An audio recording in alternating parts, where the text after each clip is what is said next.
अस्सलाम वालेकुम। प्रोग्राम फ़र्द जुर्म के साथ मैं हूं आपका मेज़बान फ़याज़ मलिक। नाज़रीन, फ़र्द जुर्म की टीम मौजूद है सियालकोट के नवाही इलाका मोतरा में, जहां पर गुज़श्ता दिनों अंधे कत्ल की एक वारदात हुई। कत्ल की इस वारदात को इब्तदाई तौर पर डकैती मज़ाहमत का रंग दिया गया, लेकिन जब पुलिस ने मुख्तलिफ पहलुओं पर तफ्तीश की तो हक़ाइक़ वाज़ेह हो गए। कत्ल की ये वारदात डकैती मज़ाहमत की बजाय घरेलू तनाज़े का शाखसाना निकली।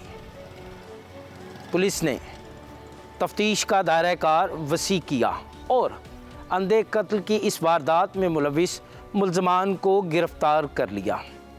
कत्ल की इस वारदात में मुलविस मुल्ज़मान कौन थे, उन्होंने क्यों मकतूल अमजद को कत्ल किया और पुलिस ने किन पहलुओं पर तफ्तीश की और कैसे मुल्ज़मान को गिरफ़्तार किया। दौरान तफ्तीश कत्ल की इस वारदात में मुलविस मुल्ज़मान ने क्या क्या इंकशाफात किए, ये सब कुछ हम आपको दिखाएंगे आज के प्रोग्राम में। आइए हमारे साथ।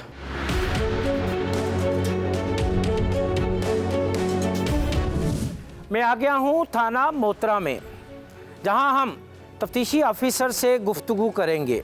उससे पूछेंगे कि किस तरह उसने इस अंधे कत्ल की वारदात को ट्रेस किया। इस वक्त मेरे साथ मौजूद हैं SHO मोतरा मोहम्मद तोकीर और इंचार्ज इन्वेस्टिगेशन मोहम्मद अरशद।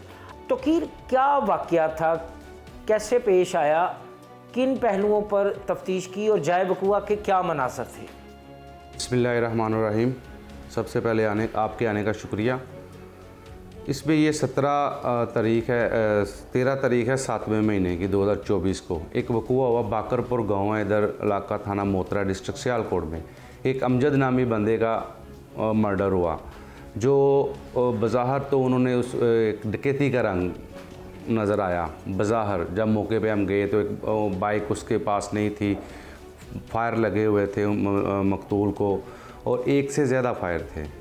जो हमारी तफ्तीश इन्वेस्टिगेशन में एक मोड़ आया उस वजह से कि इसको 3 फायर लगे हुए हैं। दूसरा, इसमें हसीब उसका बेटा है जो मुद्दई बना। तो हमने मौके पे गए, उधर से जो भी हमें एविडेंस मिली वो साइंटिफिक एविडेंस को हमने मॉनिटर किया। उसके बाद हमने फ़िज़िकल एविडेंस कलेक्ट की उधर से। उसके बाद हमारे तफ्तीशी अफसर हैं इंस्पेक्टर मोहम्मद अरशद साहब, जो हमारे होमिसाइड इंचार्ज हैं, उन्होंने इस मुकदमा की तफ्तीश की।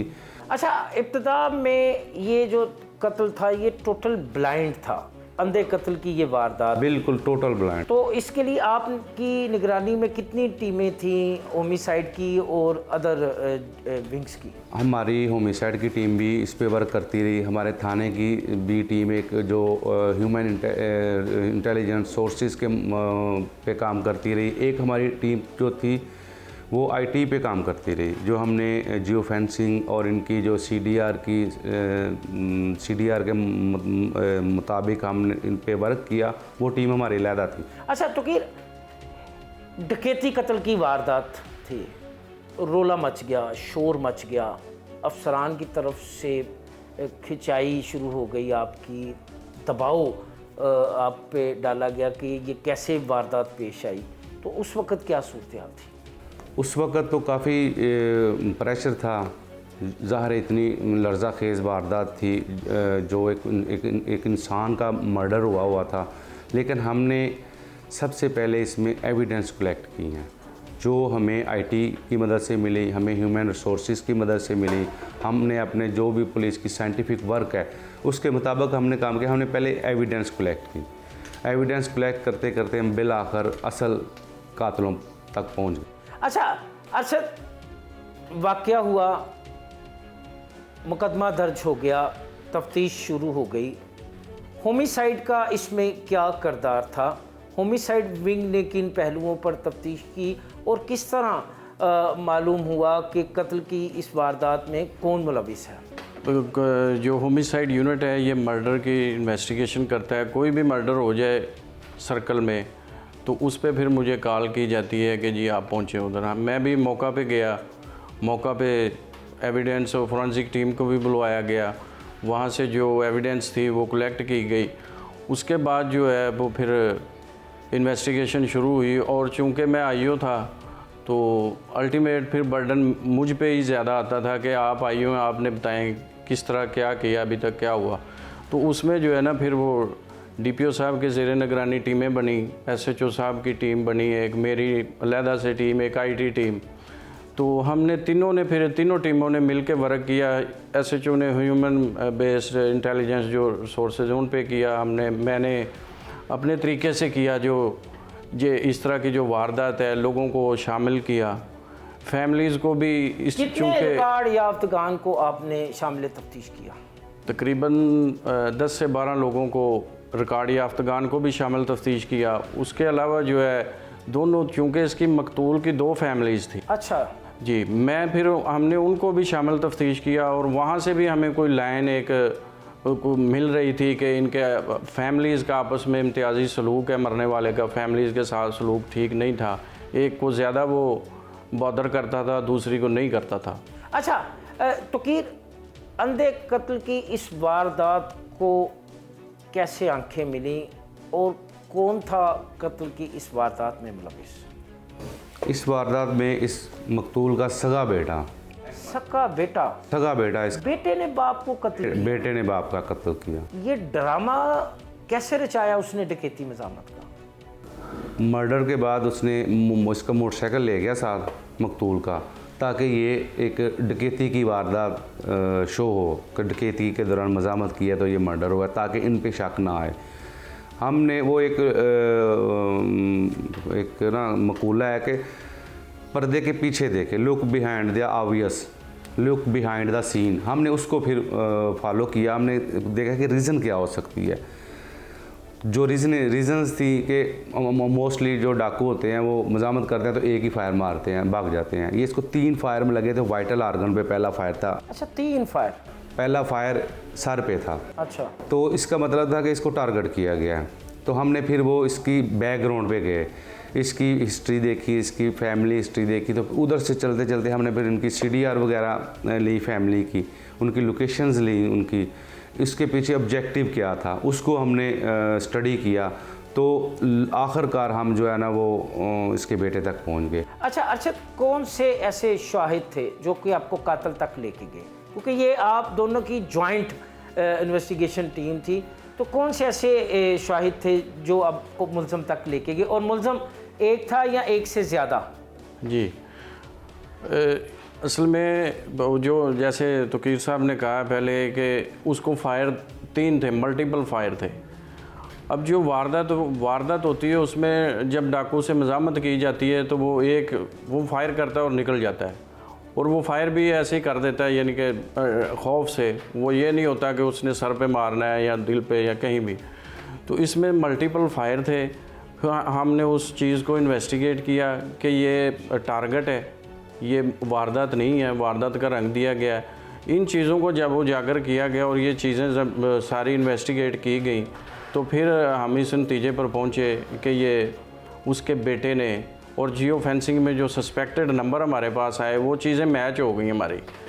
इससे हमने फिर इसको अरेस्ट किया और इन्वेस्टिगेट किया। तो इसने सारा जो है ना वो सीन हमें बतलाया, और साथ का जो इसके मुल्ज़म था शेर अली, वो भी हमने अरेस्ट कर लिया।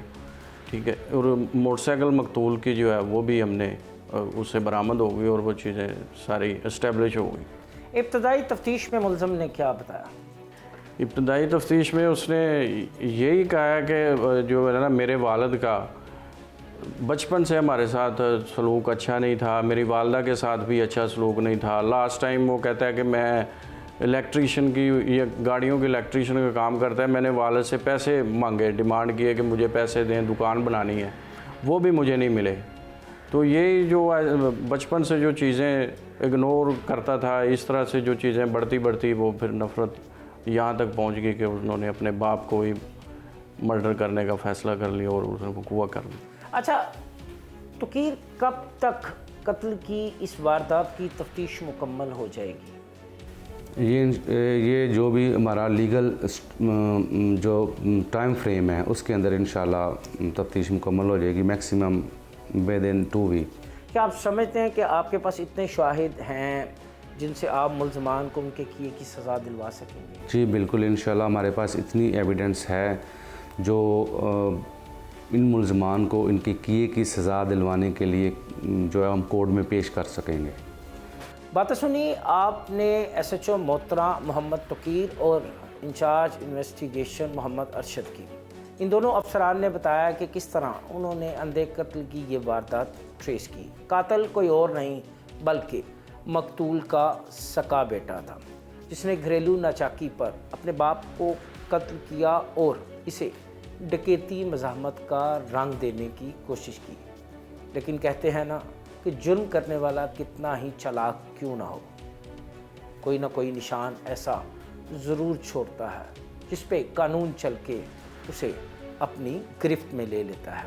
यहाँ से हम चलते हैं मकतूल अमजद के घर, जहाँ हम उनके वर्सा से गुफ्तगू करेंगे और उनसे पूछेंगे कि कौन से घरेलू मामलात थे जो कि कत्ल की इस वारदात का सबब बने।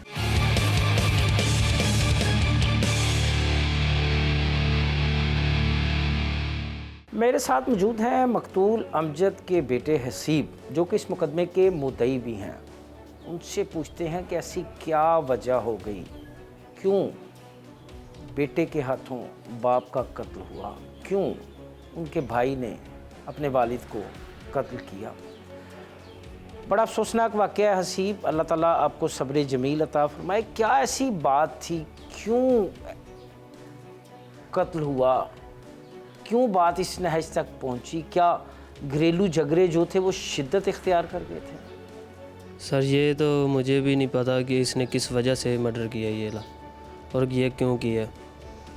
ये तो वो जानता है ना कि किस वजह से इसने इख्तलाफ पैदा किए हैं। मेरे बाबा जो उनसे ना 33 साल से सऊदी अरब में वहाँ हम अपना काम करते थे। जो वो इस दफ़ा छुट्टी आए हैं और इस दफ़ा ये जो उनसे ना इसने ये ला काम किया। पहले भी आते थे लेकिन ख़र्चा दोनों फैमिलियों को ये एक बराबर का देते थे। बाकी जो उनसे पैसे से ये प्रॉपर्टी अपनी लेते थे, हमारी जायदाद बनाते थे। अच्छा हसीब, आपके वालिद साहब ने 2 शादियाँ की थी। जी सर। कितने बहन भाई हैं आपके? मैं सर पहली मेरे बाबा ने 2 शादियाँ की हुई थी। पहली शादी में से मैं एक बेटा और 3 बेटियाँ, और दूसरी शादी में सिर्फ 3 बेटे हैं, जो कि एक बेटा जो उनसे है वो मजदूर है। कितने अरसे से ये को घरेलू झगड़े चल रहे थे कि ये अभी शुरू हुए थे? सर ये 2022 के ना झगड़े ये शुरू हुए थे, लेकिन तब ये इतनी नौबत नहीं थी आई कि ये इस हद तक ये पहुँचे। ये इस दफ़ा ही, ये तो हमें भी नहीं था पता कि ये इस दफ़ा इसने ये ला काम करना है। तो क्या कोई ये पहले झगड़ा हुआ था, कोई तलक कलामी हुई थी? नहीं सर, बस सडनली ऐसे ही हुआ, कोई इस तरह का झगड़ा वगैरह भी नहीं। इस दफ़ा तो ये तो मिले भी नहीं एक दूसरे को। अच्छा सिर्फ आपके वालिद साहब क्या काम करते थे? सर हमारा सऊदी अरब में ये बिजली का, प्लम्बर का और एसियों का हमारा अपना काम है सर, हम वो करते थे। अच्छा, तो फिर आपका 2022 में वालिद साहब आए तो तब से ये झगड़े शुरू तब हुए? ये सर इसका बड़ा भाई था जुनेद, जो उनसे सऊदी अरब है। अब मैं भी पहले सऊदीया होता था, मैं वहाँ से डिपोर्ट हो गया था, तो मेरा थोड़ा वहाँ मसला हुआ, मैं डिपोर्ट हो गया था। मेरा वालिद साहब भी वहाँ थे, भाई इसको लेके गया। जिस दिन मैं आया था तो फिर जुनेद को लेके गए थे। उससे पहले एक झगड़ा हुआ था जो कि जुनेद के साथ और इसके भाई के, हमारी थोड़ी सी जायदाद से झगड़ा हुआ था कि वो हमारी सीओ की अड्डे पे दुकानें हैं, जिस वजह से इनका किराए से लेन देने का कोई झगड़ा हुआ था। लेकिन तब इन सारे चाचाजाद भाइयों ने मिलकर ये फ़ैसला ख़त्म तब कर दिया था। लेकिन तब भी जुनेद ने बाबा के साथ बदतमीज़ी की थी और इनके कपड़े फाड़ दिए थे, जिस वजह से बाबा इनको बुलाता नहीं थे। लेकिन फिर जब हम बाहर गए तो फिर हमने सोचा कि इसको भी बाहर ले आते हैं, चलो अपना काम करेगा, घर में खुशहाली आएगी। इस वजह से हमने उसको बाहर ले गए। जिस दिन ये बाहर गया 2 दिन बाद मैं वहाँ से डिपोर्ट हो गया था, फिर मैं पाकिस्तान आ गया था। फिर इस दफ़ा तो ना ही तो कोई इनसे झगड़ा हुआ है, ना कोई लेन देन का कोई मसला नहीं था। हम अपने घर का काम कर रहे थे, जो सा गांव में हमारा घर है ना, हम वो काम कर रहे थे, उसकी मरम्मत कर रहे थे। तो एक दिन मैं और मेरा बाबा मोहतरा शाम को आए हैं, और शाम को हमने थोड़ा सा मटेरियल लिया है, बजरी और सीमेंट ली है। हम सीमेंट लेके घर जा रहे थे, तो रास्ते में ही मैं घर चला गया हूँ, तो पीछे से बाबा आ रहे हैं। वो कोई घर का राशन ले रहे थे, गोश्त वगैरह, और रास्ते में इसने उनको फायर मार दिए। हम घर पहुंचे हैं तो फिर 2 लड़के आए, उन्होंने आके बोला कि इस तरह है कि आपके बाबा को किसी ने गोलियां मार दी है, कि आपकी कोई मोटरसाइकिल ले गया। वो प्लेटफार्म ने मोटरसाइकिल ली थी कि कोई मोटरसाइकिल ले गए, कोई चोर वगैरह थे जिन्होंने ये काम किया। अच्छा, पहले डकैती का ड्रामा रचाया था उसने? जी सर, पहले यही है कि डकैती का ना ड्रामा रचाया था। जोन सा इसके साथ दूसरा लड़का था, वो उसका मुझे नहीं था, लेकिन मैंने उसको देख लिया था, मैंने उसको देखा था, लेकिन मैं उसका नाम का भी नहीं था पता है, इसके साथ था इसने। अच्छा, अब पुलिस ने मुलजमान को गिरफ्तार कर लिया है, तो क्या पुलिस की तफ्तीश से मुतमिन है? जी सर, पुलिस ने हमारे साथ बहुत ज़्यादा अच्छा तावन किया है। DPO साहब ने भी, राना उमर साहब ने भी बहुत अच्छा, DSP साहब ने भी, सारे इंस्पेक्टर अरशद साहब ने, मोहतरा थाना की टीम ने सर बहुत ही ज़्यादा अच्छा तावन हमारे साथ किया है। इनकी मदद से ही हमने सर ये। क्या आपको इंसाफ की उम्मीद है? जी सर, अब उम्मीद है कि हमें इंसाफ मिलेगा। आपने बातें सुनी मकतूल अमजद के बेटे हसीब की, जो कि इस मुकदमे का मुद्दई भी है। उसने बताया कि घर में किस नौयत के झगड़े चल रहे थे और कब से चल रहे थे, जो कि इस कत्ल की वारदात का सबब बने। अब हम बात करेंगे मकतूल अमजद के बड़े भाई से, उनसे पूछेंगे वो क्या कहते हैं। भाई तो भाई होता है, उम्र गुजारी भाई के साथ, अब भाई की जुदाई है, उन्हीं की ज़ुबानी सुनते हैं। क्या नाम है आपका? मुश्ताक साहब, क्या ये झगड़े कब से चल रहे थे? क्या हो गया कि आनन फानन बात यहाँ तक पहुँच गई, कत्ल हो गया आपका भाई? ये झगड़े जो है ये उन्होंने ये खसूसी चलते थे, मतलब ये हल्के लड़के की बस, और कोई मतलब कोई ख़ास झगड़ा नहीं था। कितने बहन भाई हैं आप? अमजद कौन से नंबर पे था? अमजद जो है ये 5वें नंबर पे था। 5वें नंबर पे था? हाँ, हम 2 भाई थे, 5 बहनें हैं। अच्छा, तो अमजद ने शादियाँ कर ली, जब इनके बच्चों का झगड़ा तो आपने इनकी सुलह करवाने की कोशिश की? नहीं, 2 बार गए हैं, बस ये छोटे छोटे बस घरेलू मसले हैं, बस ये हमको हर जगह थोड़ा मिलता है, ये बात है, ये बस, और कोई लंबा चौड़ा झगड़ा नहीं था। तो क्या आप समझते हैं कि अगर आप लोग इसमें मुदाखलत करते तो ये बात यहाँ तक ना पहुँचती? हम लोग को ये बुलाया नहीं, छुपाई जाती थी आपसे बातें? हाँ, बुलाया नहीं गया। क्या आप इंसाफ की उम्मीद है आपको? समझते हैं कि मुल्ज़म को उसके किए की सज़ा मिलेगी? इंसाफ तो अल्लाह दे रहा है हमको, हम ये कहते हैं हमारा इंसाफ अल्लाह करे। बातें सुनिए आपने मकतूल के भाई मुश्ताक की, इंसाफ की अपील है। छोटा भाई था इनका, जो कि अपने ही बेटे के हाथों मौत की वादियों में उतर गया। इंसाफ चाहते हैं कि मुल्ज़म को उसके किए की सज़ा मिले।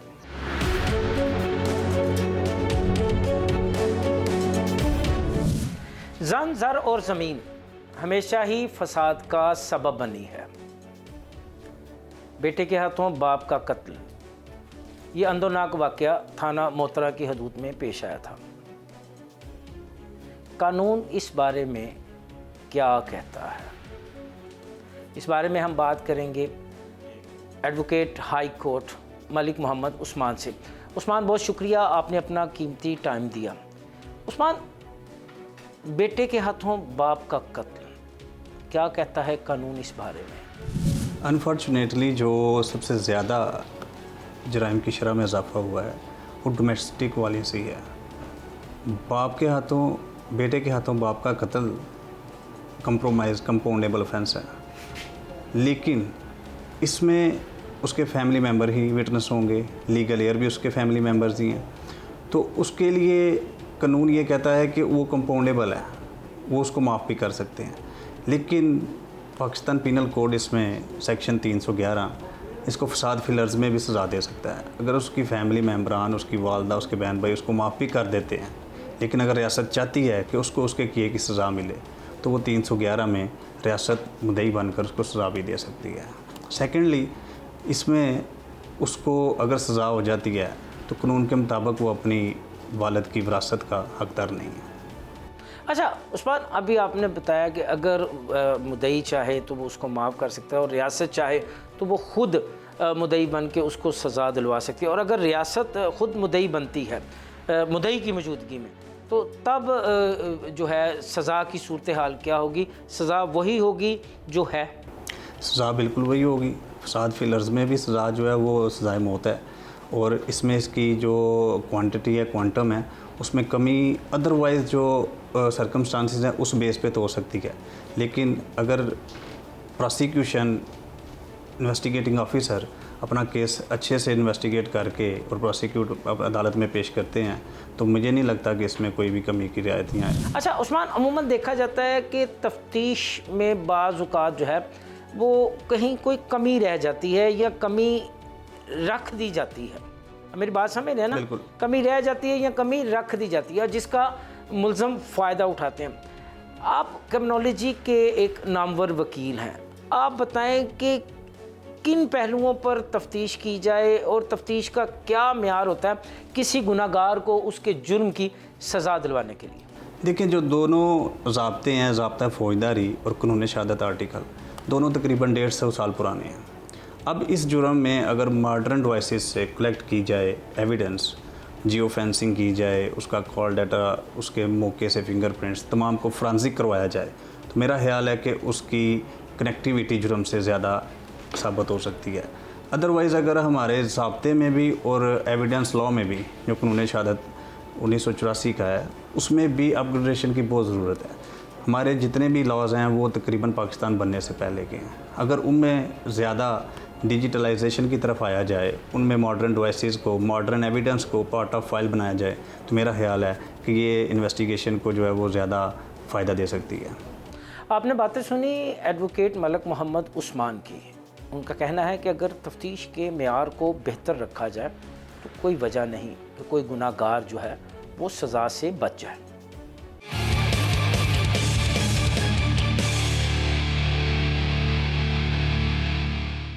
बेटे के हाथों बाप का कत्ल मौजूदा माशरे में ये कोई नई बात नहीं है, लेकिन बदकिस्मती ये है कि ऐसे वाक़यात रोज़ बरोज़ बढ़ रहे हैं।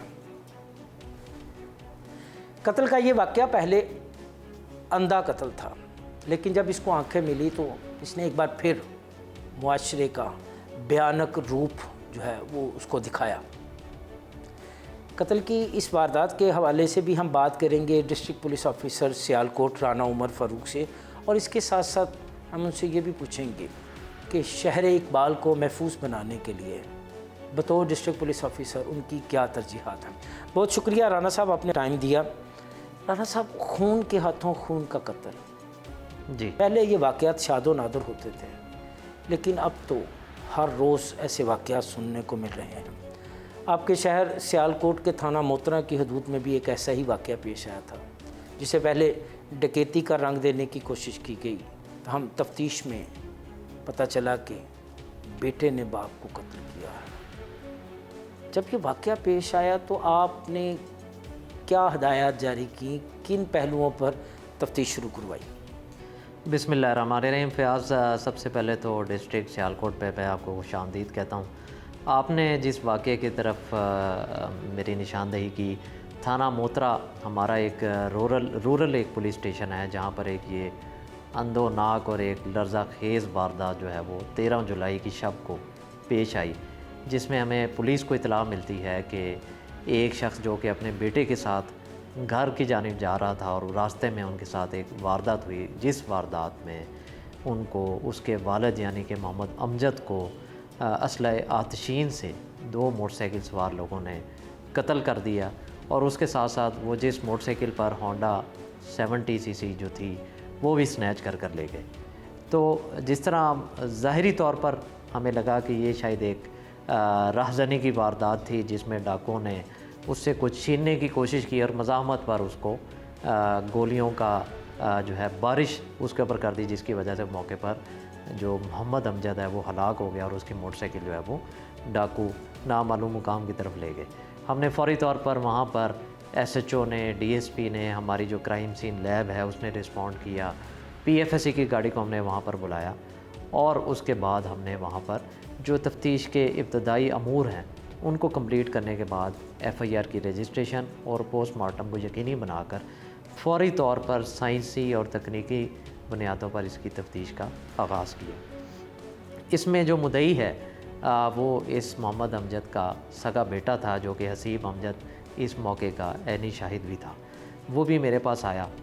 तो जब हमने एक रवायती पुलिसिंग जब इसके अंदर अपनाई तो हमें एक इलाके से मुख्तलिफ़ किस्म की इन्फॉर्मेशन आनी शुरू हो गई कि ये डकैती नहीं बल्कि इस कत्ल का जो रुख है वो किसी और तरफ जाता हुआ नज़र आ रहा था। तो जो मेरे पास इन्फॉर्मेशन आई उसको मैंने क्रॉस मैच किया। हमारे पास जो मुख्तलिफ़ CDRs आई थी, जो टेक्निकल इन्वेस्टिगेशन हमने इस केस में कर रखी थी, तो क्रॉस मैच करने के बाद हमारे पास बड़ी ज़बरदस्त इन्फॉर्मेशन जो है वो सामने आई, जिसमें 2 से 3 अशख़ास जो हैं उनके ऊपर हमें शक जाता हुआ नज़र आया। तो मैंने SHO Motra, DSP Daska, incharge homicide unit, इनकी एक टीम बनाई और इनके साथ एक हमारा काबिल कांस्टेबल है जो कि डाटा एनालिसिस बड़ा अच्छा करता है और इलाके में उसकी इन्फॉर्मेशन जो है वो बड़ी ज़बरदस्त है। सिकंदर उसका नाम है। तो हमने उसको भी इस टीम का हिस्सा बनाया। तो जिस तरह ही हमने अपनी साइंसी तफ्तीश को, इलाकाई तफ्तीश जिसको रवायती पुलिस तर्ज़ अमल भी आप कह सकते हैं, उसको जब हमने यकजा किया तो हमने अनफॉर्चुनेटली, अब मैं इस राज से पर्दा उठाऊंगा कि इसी शख्स की दूसरी शादी से जो औलाद थी अहमद अमजद, वो इस कत्ल का कलीदी किरदार निकला और उसने अपने एक दोस्त अली शेर के साथ मिलकर यह वक़ुआ जो है वो किया। और इसमें ये बात सामने आई कि बेसिकली अहमद अमजद का मौक़िफ़ ये था कि जो मेरा वालिद था, यानी कि जो मकतूल था, उसकी मेरी वालदा के साथ जो है वो निबाह अच्छा नहीं था और मामलात अच्छे नहीं थे, जिसकी वजह से मैंने तंग आकर ये वक़ुआ पजीर किया। तो आपकी बात से मैं बिल्कुल एग्री करता हूँ कि एक अंदोनाक वाक़या हुआ जिसमें एक खून नहीं, एक सगे खून का कत्ल कर दिया और एक बहुत ही बेईमाना कत्ल किया। अच्छा उमर साहब, केस के बारे में तो आपने हमें बता दिया। मुझे ये बताएं कि बतौर डिस्ट्रिक्ट पुलिस ऑफिसर सियालकोट शहर में ऐसे संगीन और आम नौइयत के जो वाक़यात हैं, इनकी रोकथाम के लिए आपकी क्या तरजीहात हैं? क्या आपने प्लानिंग जो है वो इख्तियार की है? बड़ा आपने फयाज़ बड़ा दुरुस्त सवाल किया। जिस तरह कि आपको पता है कि सर्दियों की भी आमद है और पूरे ज़िले में धुंध जो है वो बहुत ज़्यादा गिरती है। आपके इल्म में होगा कि यहाँ पर मोटरवे जो है वो अक्सर दिसंबर के महीने में, जनवरी के महीने में बंद हो जाती है धुंध की वजह से। तो इस धुंध का जो है वो जो क्रिमिनल्स लोग हैं बहुत ज़्यादा फ़ायदा उठाते हैं। हाउस रॉबरीज़ की बड़ी शिकायत आती हैं। हमारा जो पसरूज सर्कल है उसकी तरफ जो ज़िला नारवाल के साथ लगता है, और इसके साथ साथ जिस तरह ही चावल की फसल उठने का टाइम आ जाता है और लोगों के पास थोड़ी सी रकम आ जाती है, तो राहज़नी की वारदात जिसको हम स्ट्रीट क्राइम कहते हैं, इसमें बड़ा तेज़ी का रुझान देखने में आता है। तो उस हवाले से जो हमारी क्राइम फाइटिंग स्ट्रेटजी है उसमें नंबर 1 जो है वो हमारा सेफ़ सिटी है। आपको पता है कि ज़िला सियालकोट में हमने टेस्ट रन बेसिस पे सेफ़ सिटी का आगाज़ कर दिया है और अभी चंद ही दिनों में हमने सेफ़ सिटी की मदद से तकरीबन 25 के करीब डकैती और राहज़नी की वारदातों को ट्रेस कर लिया है, जिसमें आज जब हम इस वक्त बात कर रहे हैं तो इस वक्त भी एक सक्सेसफुल केस हमने ट्रेस कर लिया है, जिसमें तकरीबन 1 करोड़ के करीब खतीर रकम जो है वो डकैती की गई। सुबह के टाइम पर हमने उस सेफ सिटी के कैमरास की मदद लेते हुए तमाम को हमने ट्रेस कर लिया। अब अगर दूसरी पॉइंट पर आएँ तो मैं समझता हूँ कि जो हमारा रजिस्टर नंबर थाने का रजिस्टर नंबर 93 इंतहाई अहम रजिस्टर है, बड़ी अहमियत का हामिल है। इसके अंदर हमारे TOs का इंदराज होता है जो कि रिपीट क्राइम करते रहते हैं। TOs को टारगेट किया हुआ हमने, ताकि हमारे जो रिपीट क्रिमिनल्स हैं उनको ऊपर हम इफ़ेक्टिव क्रैक डाउन करें। इससे यकीनी तौर पर जब हम उनको बाउंड डाउन करते हैं तो इलाके में एक प्रिवेंटिव स्ट्रेटजी की हवा जो है वो फैल जाती है। तीसरे नंबर पर मैंने SHOs को हिदायत की है कि धुंध का सीज़न आने से पहले हमने रात को ठिकरी पैरा का आगाज़ जो है वो कर देना है। आपको इस चीज़ का बखूबी इल्म है कि पुलिस हर जगह मौजूद नहीं हो सकती, क्योंकि हमारे पास बड़े लिमिटेड रिसोर्सेज हैं, गाड़ियाँ लिमिटेड हैं, मोबाइल है, गश्त है, उसके साथ साथ हमने तफ्तीश करनी है, लॉ एंड ऑर्डर देखना है, सिक्योरिटी देखनी है, कोर्ट्स की सिक्योरिटी देखनी है। तो ये मुमकिन नहीं कि हम हर जगह मौजूद हों। तो ये जो हमारे पुलिस रूल्स में बाकायदा एक टिकरी पैरा का जिक्र है, उसको अमली जामा पहनाने की तरफ हम जा चुके हैं। हमारी नंबरदारों के साथ मीटिंग हो चुकी है ताकि धुंध में हाउस रॉबरी और मवेशी की जो चोरी की वारदातें हैं इनको हम इफ़ेक्टिवली रिड्यूस कर सकें। पांचवी चीज़ जो इसमें बड़ी इंपॉर्टेंट है वो है मोटरसाइकिल गश्त। आपने देखा है कि ज़्यादातर जो राहज़नी की वारदात होती मोटरसाइकिल पे होती है, वो ना सिर्फ मोटरसाइकिल पे होती हैं बल्कि 1 to 5 मोटरसाइकिल पर होती हैं, क्योंकि ये एक ऐसा मोटरसाइकिल है जो कि बड़ी तेज़ी से गलियों के अंदर निकल जाता है और इन डाकुओं को कैच करना मुश्किल हो जाता है। तो इस ज़िमन में हमने जो अपने यूसी स्क्वाड्स हैं, जिनको हम मोटरसाइकिल स्क्वाड्स कहते हैं, ये हमने हर थाने में तैनात किए हुए हैं, जिसमें बड़े प्रोफेशनल कांस्टेबल्स जिनको बाकायदा ट्रेनिंग दी गई है, उनको वायरलेस सेट्स दिए गए हैं और हॉट परसूट के लिए उनको रेडी रखा हुआ है। और इसमें देखने में आया कि जो हमारा क्राइम टाइम एनालिसिस है उसमें शाम 6 बजे के बाद वारदात शुरू होती है और रात 12 बजे तक हमारा ऐसा टाइम है जिसमें मैक्सिमम क्राइम अगेंस्ट प्रॉपर्टी जो है वो देखने में आती है। और इसके साथ साथ 12 बजे के बाद से लेकर अगली शाम 6 बजे तक हमारा क्राइम जो है वो बड़ा मिनिमल रहता है। तो हमारे पास ये बड़ी छोटी सी ब्रैकेट है जिसमें हमने अपने तमाम रिसोर्सेज को पूल इन किया हुआ है ताकि हम मैक्सिमम पेट्रोलिंग करके, मैक्सिमम नफरी को आउट करके क्राइम को इफ़ेक्टिवली रिड्यूस कर सकें। तो फ़याज़ साहब, इसमें आप मेरे से भी ये बेहतर समझते हैं कि क्राइम रिडक्शन का सिर्फ़ और सिर्फ एक पैरामीटर जो है वो है 15 कॉल्स। अगर मैं आपको किसी और KPI पर कन्विंस करने की कोशिश करूं कि हमारा क्राइम जो है वो रिड्यूस हो गया है, तो आप कतई तौर पर मेरी बात हरगिज़ नहीं मानेंगे, क्योंकि आप पुलिसिंग को बड़ा अच्छा समझते हैं। तो 15 कॉल्स का कंपैरिजन जब मैंने पिछले 2 माह का ज़िला सियालकोट का निकलवाया है तो अल्हम्दुलिल्लाह बहुत ही खातिर ख्वाह कमी देखने में आई है। मैं आपके साथ ये डाटा जो है वो एक स्लाइड शेयर भी कर देता हूँ ताकि आप वो देख सकें कि हमने इन तमाम स्टेप्स लेने के बाद क्राइम में कितने फ़ीसद।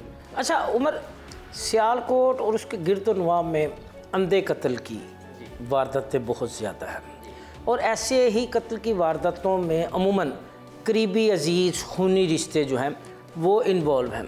जैसे कि हमने प्रोग्राम के आगाज़ में जिस केस के बारे में बात की जो कि मोतरा की हदूद में पेश आया, तो आप एक तो मुझे ये बताएं कि सियालकोट में जो अंधे कत्ल की वारदातें हैं उनको आपने किस हद तक ट्रेस किया है और ज़्यादातर जो वारदातें हैं इनके पीछे महरक़ात क्या हैं?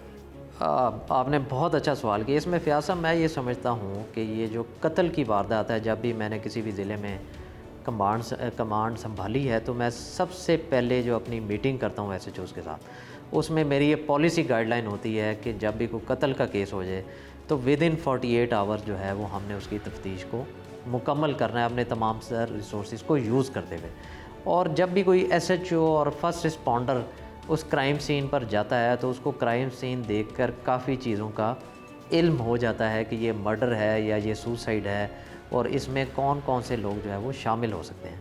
अगर मैं आपको कल शाम की एक बात बताता चलूँ कि कल शाम तकरीबन इसी वक्त एक मर्डर की हमें इतला मिली जहाँ पर एक मुंजी की फसल में एक जवान उम्र लड़के की लाश पड़ी हुई थी और उसको गोलियाँ लगी हुई थी। तो मुझे जिस तरह ही पता चला तो मैंने DSP और SHO को भेजा। हमारे लिए कि अंधा कत्ल था, लेकिन वहाँ पर जिस तरह इलाके में हमने इन्वेस्टिगेशन की तो हमें पता चला कि इनके घर में कुछ मामला जो है वो ठीक ना थे। तो कल रात ही तकरीबन 6 से 8 घंटे की कलील तरीन मुद्दत में हमने उसके सगे भाइयों को पकड़ लिया, जो कि उन्होंने इतराफ़ी बयान भी दिया तफ्तीश के दौरान कि उन्होंने अपने भाई को कत्ल किया। तो ये तो आपके पहले सवाल का जवाब हो गया। जो दूसरे सवाल का जवाब है वो बड़ा इम्पॉर्टेंट और अहमियत का हामिल है कि इसमें मैं ये समझता हूँ कि मालो मता की जो लालच है ये सबसे बड़ी वजह है ये कत्ल गारत की। इसमें मैं उस हदीस पर बड़ा यकीन है मेरा कि जन ज़र और ज़मीन जो है, आप देख लें जितनी भी कत्ल की वारदातें हैं इसके पीछे यही 3 अवामिल आपको नज़र आएंगे।